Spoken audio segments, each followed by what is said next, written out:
Le doy la bienvenida a César Gutiérrez Priego, que ya está listo para entrarle sin máscaras. Querido César, muy buenas tardes ya. Gracias por acompañarnos en este precioso, bello inicio de semana. ¿Cómo te va? Muy bien, Manuel, un placer estar aquí contigo. Como siempre, un placer, querido César, y preguntarte de inicio, porque hay varios temas relacionados a la seguridad nacional y sobre todo en materia de seguridad. ¿Qué opinas de esta investigación que la ven de Mexicanos contra la Corrupción como una investigación bomba, como si se hubiese revelado prácticamente el Watergate mexicano, en la que apuntan, y cito, hemos descubierto que el secretario de la Defensa Nacional, Luis Crescencio Sandoval, cuenta con escoltas? Pues miren nada más, estimado César, como tiene una responsabilidad tan menor como ser encargado de la seguridad nacional de este país y ser el secretario de la defensa, hubiera sido impensable que hubiera tenido escoltas, pero no, en efecto, tiene escoltas, y esto considera Mexicanos contra la Corrupción, organización civil financiada por la USAID, que es un acto de corrupción tremendo. ¿Qué opinas de esto? Pues creo que desconocen lo que son los protocolos, ¿no? Y reglamentos militares.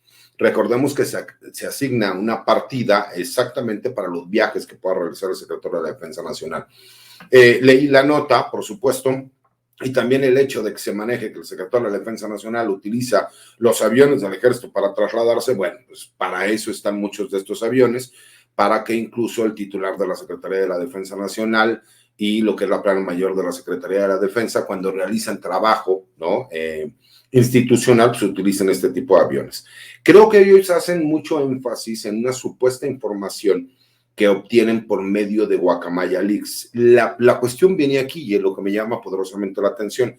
Los formatos que el reportero utiliza para tratar de demostrar que supuestamente es cierta o veraz la información que está manejando, no corresponden con el tipo de correo institucional. Eso en primer lugar. Y en segundo lugar, ¿de dónde? Y eso lo digo como abogado, le puedes dar certeza jurídica a un documento que estás obteniendo de forma ilegal, cuando se supone que se hackeó el correo institucional. Sí, pero recordemos que se hackeó el correo institucional de la Secretaría de la Defensa Nacional, pero no el correo que tiene prioridad de seguridad, donde se hace y se habla de los manejos del secretario de la Defensa Nacional y de su familia. Creo que, por supuesto, como ya lo hemos platicado en otras entrevistas, Manuel, van a tratar de desprestigiar por cualquier medio a la Secretaría de la Defensa Nacional, a la Secretaría de Marina, pero en específico a la Secretaría de la Defensa Nacional. ¿Por qué? Por todo el trabajo que han venido realizando con la Cuarta Transformación, al grado de que inventan que supuestamente existe una militarización en México y que el presidente de la República supuestamente está bajo el poder de los militares. Y lo que podemos ver es que están tratando de utilizar una información que, en primer lugar, yo no la ubico en Guacamaya Leaks, porque también tengo acceso a muchos de estos correos, porque te autorizas por medio de una página y los buscas, y yo no los encontré. Eso en primer lugar. Y en segundo lugar, lo que él muestra en el reportaje que diferentes medios subieron no corresponde nuevamente a lo que es los formatos de la Secretaría de la Defensa Nacional. Entonces, incluso yo dudo de la veracidad de los documentos. Correcto, César. Cito, y el periodista, para decirlo con nombre y apellido, que hace este reportaje es Ignacio Rodríguez Reina, y afirma que dentro de los detalles que ya vamos a profundizar, pues 10 elementos, 10 soldados acompañan a veces al secretario de la Defensa Nacional. César, tú tienes más conocimiento, incluso a nivel internacional, sabes cómo funcionan pues los ministerios o secretarías de defensa de otros países, en Europa ya ni se diga, y yo no me imagino que haya un reportaje de la prensa de Francia, de España, de Israel, de los Estados Unidos, que considere un acto de corrupción, un escándalo a nivel nacional, que tenga ayudantes y asistentes como jefes de seguridad, médicos, enfermeras, intérpretes, además de efectivos encargados de la avanzada, solo en México. ¿Por qué necesariamente esto sería un acto de corrupción? ¿O cuál ves tú que sería por lo menos el que induce a que esto tendría algo de periodístico de interés nacional? Porque recuerda, mi querido Manuel, que lo importante es tergiversar la información. A ver, cuando el secretario de la Defensa Nacional realiza un viaje, obviamente, pues el tipo de movimiento de personaje del que estamos hablando se le da incluso aviso al país en donde el secretario de la Defensa se va a trasladar. Eso en primer lugar. En segundo lugar, estamos hablando de 10 elementos militares para el cuidado de quien es el encargado de la seguridad nacional y de la seguridad interior en este país, y que además va con un grupo médico, el cual viene dentro de los mismos protocolos de la Secretaría de la Defensa Nacional, porque se tiene que tener la certeza en dado caso de que tuviera un atentado, de que si hubiera alguna enfermedad. Imagínate, nada más para ponerlo en contexto y que la gente lo pueda entender. Cuando los exsecretarios de la Defensa Nacional salían al extranjero, se hacía un movimiento de más o menos 320 a 330 elementos de la Secretaría de la Defensa Nacional. En los tiempos de Enrique Peña Nieto se utilizaban a 1,200 elementos del Estado Mayor Presidencial para cuidar a la familia del presidente y de quien era su esposa en aquel entonces, la Gaviota. En los tiempos de Felipe Calderón se utilizaron 1,460 elementos para cuidar a su familia. En los tiempos de Vicente Fox se utilizaron hasta 1,100 elementos del Estado Mayor Presidencial para cuidarlos. Imagínate de lo que estamos hablando. Cuando hubo movimientos, ¿no?, donde los secretarios de la Defensa Nacional salían al extranjero, y está documentado, lo pueden checar en diferentes plataformas, se hacía el movimiento de cerca de 300 elementos de la Secretaría de la Defensa Nacional, nada más para logística de quién era el secretario de la Defensa Nacional cuando salía fuera del país. Imagínate si va a tener algo de noticioso. El problema es que como la gente no conoce cuáles son los movimientos de la esfera militar, pues entonces se da una forma sensacionalista tratando de manejar que supuestamente hay gastos, los cuales se pagan con el erario, que en primer lugar yo te puedo decir que hay varios de los datos que manejan ahí que no son ciertos. No, el único nombre que mencionan de forma correcta es la de la esposa del general secretario, pero incluso el nombre de la consuegra que mencionan es incorrecto y el nombre de algunas otras personas. Entonces, eso te demuestra que no le pueden dar certeza a una información que supuestamente sacaron por medio de Guacamaya Leaks, pero que yo que me puse a buscarla no la encontré. Entonces, realmente lo considero más como un golpeteo, pero es utilizar un poco de verdades con mentiras. ¿Y a qué me refiero? Sí, efectivamente, el secretario de la Defensa Nacional tiene un grupo de ayudantes de 10 elementos. Entre el personal que va con ellos, un intérprete, ¿por qué? Porque obviamente pueden ir a lugares en donde no conozcan el idioma, pero a su vez por la parte médica que te estoy comentando. Pero además también es un derecho que tiene y que lo pueden checar en la misma reglamentación interna de la Secretaría de la Defensa Nacional, que él como secretario de Estado también puede trasladarse a un lugar con su familia. De ahí a que manifiesten que supuestamente hubo pagos en hoteles de 5 estrellas y que hubo un expendio con cargo al erario público, bueno, pues tendrían que solicitar, ¿no?, a estos supuestos hoteles las copias de las facturas para demostrar si es cierto, porque a mí me sigue llamando poderosamente la atención que cada que quieren dar un golpe mediático supuestamente a la Secretaría de la Defensa Nacional, hablan de filtraciones del correo que hubo por parte de Guacamaya, cuando se ha demostrado que incluso lo que se fue hackeado por Guacamaya es el del correo institucional que se utiliza todos los días y que no tiene nada que ver con información reservada. Entonces me llama poderosamente la atención, creo que lo hacen para tratar de dar credibilidad a estos golpes, que es lo que hemos dicho, ¿no? Una guerra blanda en tratar forzosamente por todos los medios de desacreditar al gobierno de la Cuarta Transformación. Correcto. César, hay otro punto que quiero tocar contigo aquí en esta mesa de análisis, en esta entrevista, que fueron declaraciones que soltó el presidente López Obrador muy rudas, creo que son las más fuertes que ha hecho en torno a la DEA, porque el día de hoy, lo cito textual, el presidente López Obrador dijo: la DEA hizo una intromisión abusiva y prepotente que no debe aceptarse bajo ningún motivo. ¿Cómo nos van a estar espiando? ¿Qué no hasta bajaron un globo de China allá en Estados Unidos? Nosotros no hacemos eso, pero no se pueden estar utilizando actos de espionaje para saber qué están haciendo nuestras instituciones de seguridad.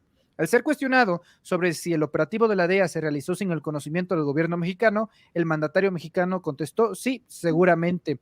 Esto después de que el Departamento de Justicia acusó a 4 hijos de Joaquín El Chapo Guzmán de este tipo de actividades, César. En estos momentos, Ken Salazar, el embajador de los Estados Unidos en México, está en Palacio Nacional en reunión privada con el presidente López Obrador. Obviamente esta reunión ya estaba programada antes de estas declaraciones. Como que al presidente le gusta primero dar el golpe en la mesa y ya luego cuando viene Ken Salazar ya queda claro ese precedente y obviamente de que se va a tocar ese tipo de temas. Prácticamente ya Ken Salazar visita una vez a la semana Palacio Nacional para reunirse con el presidente Andrés Manuel López Obrador. Incluso me atrevo a decir que el presidente López Obrador ve más a Ken Salazar que incluso a sus propios secretarios de Estado, unos más con otros. Estas declaraciones, César, sobre la DEA, ¿es un llamado de atención? ¿Se está subiendo el tono? ¿Defensa de las instituciones del Estado mexicano? ¿Cómo lo interpretas tú?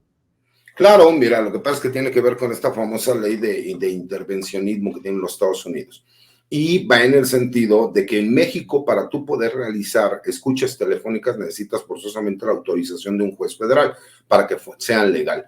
¿Cómo puedes tú justificar el hecho de que el gobierno de los Estados Unidos viole la soberanía nacional al no solicitar que un juez federal autorice esas intervenciones telefónicas? Y sé que muchísima gente dirá, bueno, lo que pasa es que ellos, su ley sí los faculta para que hagan investigaciones de carácter internacional. Cuando ellos están solicitando cooperación de México para frenar el alto índice de fentanilo que entra hacia los Estados Unidos por Canadá y por México, pues lo que necesitan es el trabajo de coordinación. ¿Cómo podemos nosotros manejar que es legal una intervención telefónica cuando, pues obviamente, no se tiene conocimiento por parte de las autoridades mexicanas y no se hacen las solicitudes legales que correspondan? Porque ahora te voy a comentar otra cosa. Tú como juez mexicano, te dicen que el gobierno de los Estados Unidos está haciendo una solicitud de orden de captura con fines de extradición para cualquier presunto delincuente mexicano, porque resulta que realizaron escuchas que en México son ilegales, pero que para ellos son legales, pues entonces ya tenemos un problema incluso de interpretación de las leyes a nivel internacional, porque el que para ellos sea legal significa que en México no es legal. Es simple y sencillamente tener el mismo nivel de respeto y de cooperación que piden ellos para con el gobierno mexicano. ¿Qué significa esto? Nosotros estamos dispuestos a cooperar con ustedes, como lo dijo la secretaria Rosa Isela, siempre y cuando ustedes también estén dispuestos a que la cooperación sea conjunta. ¿Qué significa esto? Tú quieres investigar a los criminales que se encuentran en mi país, yo quiero también que se investigue a los criminales que pasan armas de forma ilegal a México para poder frenar ese flujo indiscriminado de armas que llegan al país. ¿Por qué? Si tú quieres realmente acabar con los grupos criminales, tienes que ir en contra de la organización, pero ¿qué es lo más importante? En contra del dinero. Si tú les quitas el poder económico y el poder de respuesta armamentista que tienen, ese poder bélico, pues obviamente vas a poder ir degradando el poder que tienen los grupos criminales. Si no lo haces, pues significa que el único interés del gobierno de los Estados Unidos es solucionar el problema que ellos consideran que les está afectando en la salud pública, pero dejarle a México el problema de que los grupos criminales sigan teniendo el poder económico y poder armamentista.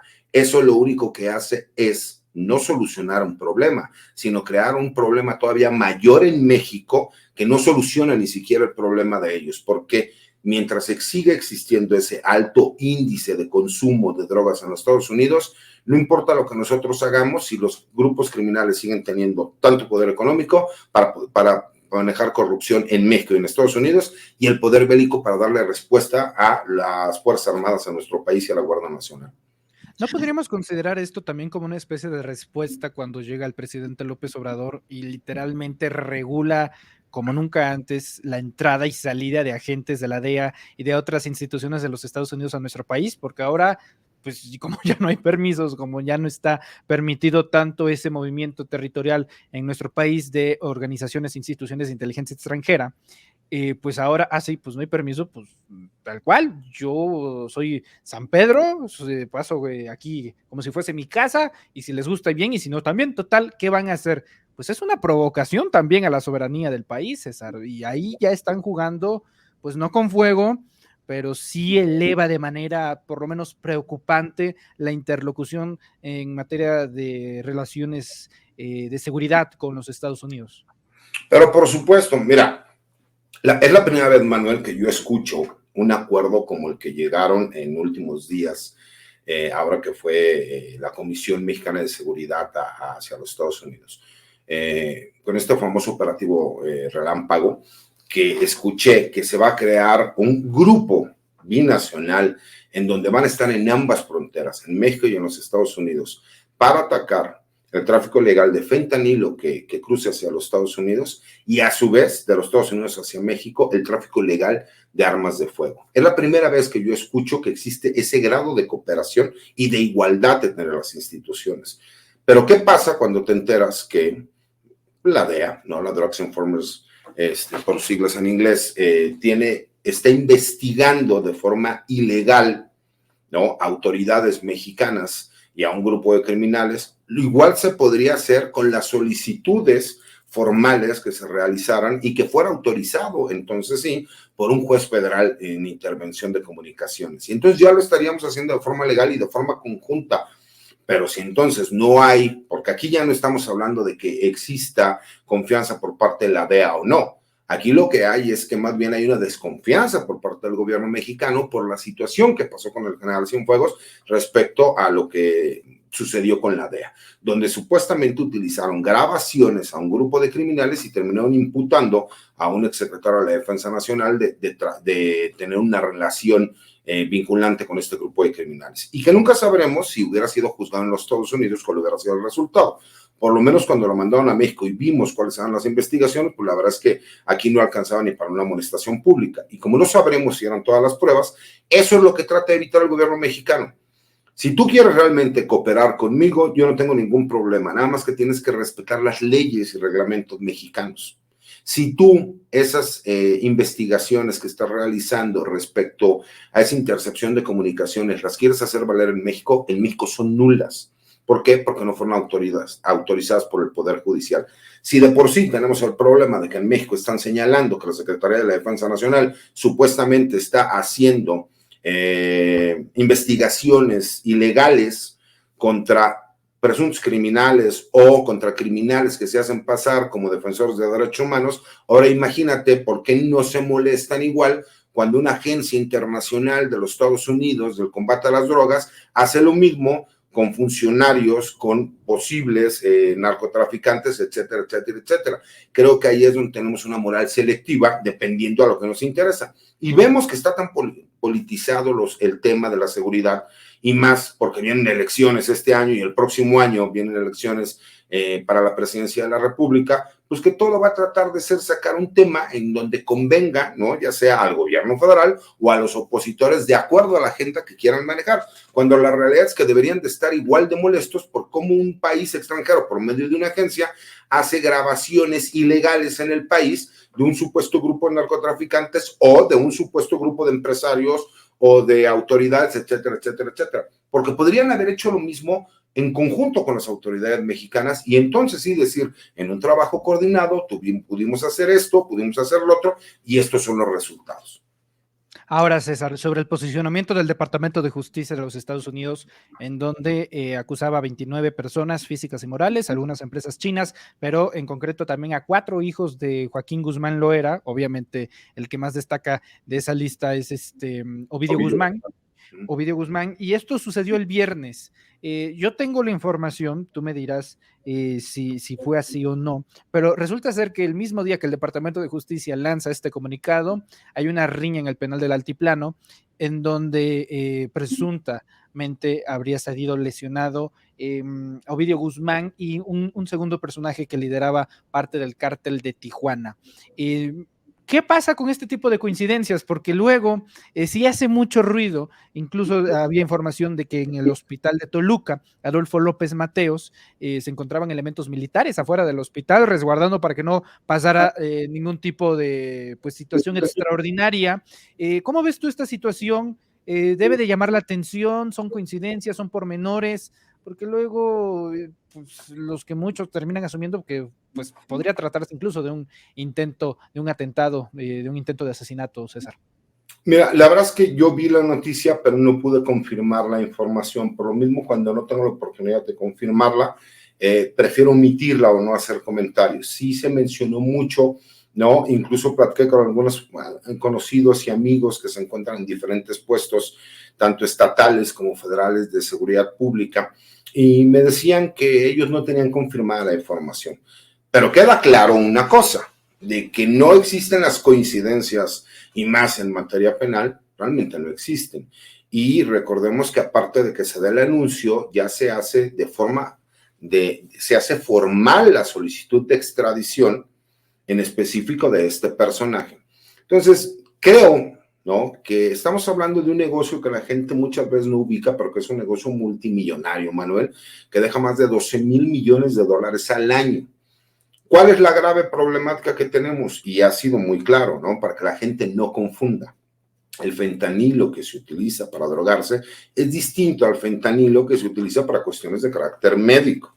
Los precursores químicos que se compran hacia China de forma individual no podrían ser ni siquiera un delito. Lo que termina convirtiéndolo en un delito es que cuando ya se hace esa mezcla en los laboratorios clandestinos, se convierte en ese fentanilo que así se le denominó, que realmente más que una metanfetamina, si me explico, por los precursores químicos que tiene, y que se termina introduciendo hacia los Estados Unidos. Este dato también lo comento porque hay algunos medicamentos como el Fenodit, ¿no?, que se utiliza para las anestesias en los hospitales y que es falso que el gobierno mexicano los ha prohibido.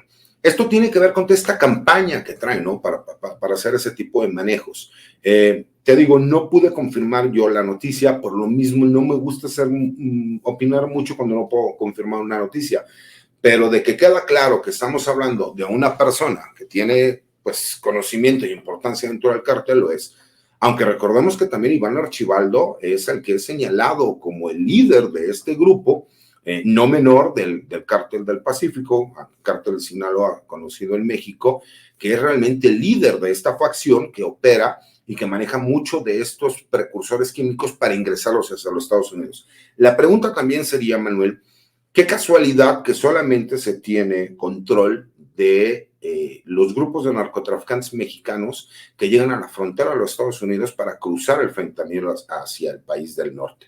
¿Qué pasa entonces con esos narcotraficantes norteamericanos que ya cuando cruzan la frontera hacia los Estados Unidos desaparecen? ¿Por qué las autoridades como la DEA o el FBI no tienen ese manejo y ese control? ¿Por qué todo se queda nada más en México y no pasa nada en Estados Unidos? Creo que es un reclamo del gobierno mexicano, que Rosa Isela lo hizo también de forma correcta y que me gustó la postura que utilizó el gobierno mexicano. Correcto. A manera de bonus, César, el día de hoy se discutió, esto ya lo habíamos platicado la semana pasada, pero el día de hoy inició el periodo de posicionamientos de los ministros de la Suprema Corte de Justicia de la Nación para determinar si era inconstitucional la reforma que anexaba la Guardia Nacional al comando de la Secretaría de la Defensa Nacional. Ese no es el tema en concreto, porque ya lo hemos hablado muchas veces, sino que se aprobó, o por lo menos ya tienen más o menos ubicado, de hecho ya de manera definitiva, lo siguiente, y es que ya le han prácticamente impedido a la Sedena, han declarado inconstitucional que puedan espiar a civiles sin tener una orden previa, una orden judicial previa. Es decir, si un juez no da la autorización para que las Fuerzas Armadas o instituciones de inteligencia mexicana puedan espiar a civiles, pues no lo podrán hacer, y si lo hacen, entonces se van a meter en un broncón. Uno diría en un escenario y un universo maravilloso que esto tiene sentido, pero en este país, si uno pide la orden judicial para poder espiar, pues lo que pasa en este Estado de Derecho, en este país, es que los jueces o los allegados dan el pitazo a los que van a ser espiados, a los criminales, cambian teléfonos y aquí ya no espiaste nada, lo cual obstaculiza las labores de inteligencia que eventualmente llevan pues arrendamientos que llevan a arrestos masivos o detectar golpes maestros. O sea, esto realmente es un problema y ya que ha quedado por parte de la Suprema Corte de Justicia, César. Por supuesto que es un problema, pero fíjate, porque además con la facilidad que tienes de comprar un chip en cualquier tienda, no llámamelo, la que tú quieras, Oxxo, Seven, Superca, etcétera, la que ustedes quieran llamarle, puedes llegar y comprar un chip con un teléfono desechable, empezar a utilizarlo, y entonces el trabajo de autorización que se había realizado por parte de la autoridad judicial, pues obviamente pues ya queda pues finiquitado. ¿Por qué? Porque entonces tendrías que hacer una nueva solicitud. Pero también hay que recordar que mucho de este trabajo coordinado se realiza por parte de la Secretaría de la Defensa Nacional en coordinación con el Centro Nacional de Inteligencia. Entonces, el Centro Nacional de Inteligencia sí tiene facultades para hacer las solicitudes a los jueces que, de acuerdo a los grupos criminales y a las personas denominadas con tal nombre, con tal alias, con tal esto y con tal otro, que están cambiando constantemente de teléfonos, se autorice de forma clara y reiterada que se pueda estar haciendo este tipo de intervención telefónica. ¿Por qué te lo comento? Porque lo que sí sigue siendo autorizado para la Secretaría de la Defensa Nacional única y exclusivamente es que cuando se está realizando el operativo, en ese momento se autoriza la intercepción de llamadas y el uso de escáneres para inhibir las señales en el momento en que se está realizando el operativo, no más allá. Creo que esa parte es correcta para evitar suspicacias como las que se manejaron en su momento. ¿Por qué? Porque muchas veces a lo mejor puede ser el Centro Nacional de Inteligencia quien está haciendo la solicitud, pero como maneja información, triangula esta información o la comparto con la Secretaría de la Defensa Nacional por medio de la sección segunda, pues entonces vemos que dicen es que son los militares. No, señores, incluso el general Audomaro es un general retirado y en su función, si me explico, de civil profesional, hace funciones de director del Centro Nacional de Inteligencia. No porque haya sido militar significa que siga siendo militar, por lo menos en la estructura, ¿no? Que la gente conoce. Por eso, cuando nos hablan de militarización, yo concuerdo con lo que dijo hoy el ministro Saldívar. No puede ser posible que se maneje el hecho de que la Guardia Nacional, al ser un órgano administrativo desconcentrado de la Administración Pública Federal, pase a formar parte de la estructura de la Secretaría de la Defensa Nacional, hablar de militarización, porque la militarización sería, de facto, que el encargado del Ejecutivo, o sea, el presidente de la República, en su calidad de comandante en jefe de las Fuerzas Armadas, fuera un militar, y en este caso no lo es un civil, y el mismo secretario de la Defensa, por medio de la Secretaría de la Defensa Nacional, está subordinado a las órdenes del presidente de la República. Entonces, creo que todavía se va a prestar mucho para la discusión. Me llamó poderosamente la atención escuchar a muchos juristas, que aunque yo no estoy de acuerdo con su punto de vista, lo respeto, salir a manejar injurias en contra del ministro Saldívar, en contra de la ministra Esquivel. ¿Por qué? Porque recordemos que para que se pueda hacer esta declaratoria de inconstitucionalidad, Manuel, se necesita por lo menos 8 votos de los ministros del Pleno de la Suprema Corte de Justicia para que sea aprobado como tal el proyecto. Y en este caso ya estamos hablando de que por lo menos hay 2 votos que no están de acuerdo con el proyecto. Si hubiera 2 votos más que no estuvieran de acuerdo con el proyecto, no se podría declarar inconstitucional el hecho de que la Guardia Nacional pase a la estructura de la Secretaría de Defensa Nacional. Correcto. Muchas gracias, querido César. Yo te agradezco mucho por tu tiempo, presencia y análisis aquí en Sin Máscaras a través de los Reporteros MX, sobre todo en este contexto de declaraciones tan intensas del presidente López Obrador sobre la DEA. Una última cosa, aprovechando desde luego tu presencia, y es que publicaste en tu cuenta de Twitter un video que me llamó mucho la atención, y es que al parecer tú narras en tu Twitter, en este tweet, que estabas en una junta con unos clientes, pues tú eres abogado, y de repente, ahí tú me vas a corregir, pero se presentó, no sé si el equipo de Marcelo Ebrard o el propio Marcelo Ebrard repartiendo una especie de atomizador de para bacterias y demás. De hecho, tenemos el video, dura muy breve, vamos a ponerlo en pantalla, Adri. Adelante. ¿Les quitaron el teléfono? No. Pues ahí donde se ve el famoso con Marcelo, sí. ¿Qué pasó, querido César? ¿Vino Marcelo a regalarte para que te protegieras del COVID o cómo? Fíjate que estábamos ahí desayunando en un club que es muy famoso aquí en México, que es el Centro Libanés. Estaba yo ahí con unos clientes que pertenecen a esta comunidad y de repente nos dicen que se encontraba ahí Marcelo Ebrard. Y cuando vamos saliendo, la verdad es que yo tenía otra reunión por la cual tenía que salir. Había un grupo de personas que se hicieron, o por lo menos comentaron, que iban con el secretario de Relaciones Exteriores y que nos regalaron este atomizador. Y me dijeron que Marcelo era el bueno y que pensáramos en Marcelo. Yo te voy a ser muy honesto, Manuel, yo no tengo un candidato o una candidata en este momento. Pero, por supuesto que soy simpatizante, ¿no? De alguna candidata o de algún candidato, pero creo en lo personal pues que se están adelantando o ya se adelantaron muchísimos. Y no es nada en contra de Marcelo Ebrard, es nada más que me llamó poderosamente la atención. Yo he escuchado de otros, ¿no? Que a lo mejor Claudia Sheinbaum está haciendo campaña o a lo mejor Adán Augusto, pero no me ha tocado verlo personalmente. Este sí me tocó personalmente y por eso subí el video, ¿no? Porque me llamó poderosamente la atención. Y eso, digo, el andar regalando este tipo de cosas, artículos con estas cosas de campaña, pues sí, evidentemente es adelanto de las corcholatas, pero no incluso podría incurrir por la más mínima deducción en un delito electoral o en alguna sanción electoral, esto de andar regalando con este estilo. Yo sé que no es tu campo, el derecho electoral, pero ¿eso podría incurrir? Pues es que yo creo que ahí ya hay actos anticipados de campaña, Manuel, ¿no? En lo personal. La verdad es que sé que a lo mejor se va a utilizar para algunas personas, digan, está atacando a Marcelo. La verdad es que no, pero me llamó poderosamente la atención, porque yo he escuchado que hablan de otras corcholatas o de otros precandidatos, pero no me ha tocado verlo personalmente. Este sí me tocó verlo personalmente, que me lo entregaran. Y sí, en lo personal creo que es un acto anticipado de campaña y sí creo que por ahí podría haber incluso alguna sanción o alguna multa por parte del INE. Me llamó poderosamente la atención y me llamó más poderosamente la atención porque creo que las reglas han sido muy claras. Yo soy una persona institucional. El candidato o la candidata que sea es el que yo voy a apoyar, así de plano, porque mi ideología así me lo dice. Pero el hecho de que ya así de forma tan descarada vayas tú, porque ni siquiera yo fui a la reunión de Marcelo, coincidió que yo estaba en un lugar en donde él llega y que llegaron y que me dieron el atomizador, donde lo ves claramente que dice con Marcelo sí, bueno, pues yo lo veo como un acto anticipado de campaña, man.